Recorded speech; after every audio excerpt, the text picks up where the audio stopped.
Wala ka bang naririnig? Wala ka bang nakikita? O aking kapatid, sa iyong paligid, iyong pagmasdan, karamihan ng tao sakla sa kahirapan. Maraming mayayaman na walang tinutulungan, kundi sarili lamang iniisip na kapakanan. Yaman kapangyarihan ka lang inaasam-asam, di nila alam tao'y nahihirapan. Kababaihan, pinagsamantalahan, karaniwang tao, pinagnanakawan. Manggagawa, tinatapakan ang karapatan, mga batang paslit, pinagkait ang kamusmusan. Bakit ba may taong hangad ay kaguluhan? Di nila iniisip ang kahihinatnan. Nagtatanong kung bakit pa nangyari ito.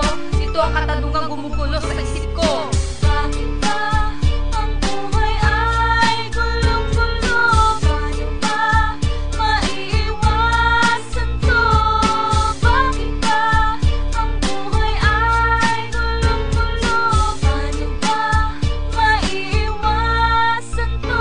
May mayamang pamilya na pera'y sobra-sobra, ngunit ang kulang naman pagmamahal sa isa't isa. Di katulad ng pamilya na salat sa pera, pagkakaisa pagmamahalan makikita sa kanila. May mangmang, laging ang mata ay dilat. May marunong nga pero lagi namang bulag sa mga hiling at mga hinanain. Mga boses ng tao yung nabibiglang pansin. Hindi mo ba naisip na sila ay sagipin sa kanilang bangungot? Sila ay dapat mag-isip, bigyan pansin, bigyang diin ang kailang buhay. Para sa agos ng buhay sila ay sumabay at sa puot at galit na iyong itinanim. Dapat mo tong alisin, huwag kumapit sa patalim. Ang mainam gawin, katotohanan tuklasin, para di magkaroon ng buhay na madilim.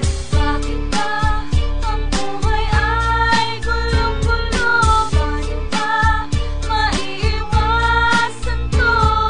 Bakit ba ang buhay ay gulong-gulo? Paano ba maiiwasan to?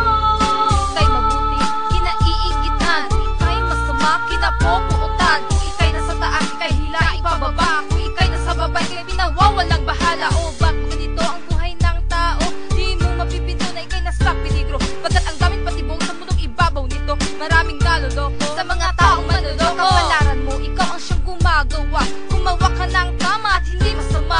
Mag-isip ng positibo at hindi negatibo. Pagbabago sa buhay, tuluyan mong matatamo. Sa pag-ikot ng buhay, pagsubok ay dumarating. Dapat magandaan, lahat ay harapin. Ang iyong buhay, bigyan mo ng kahulugan, dahil ang buhay natin ay iisa lang.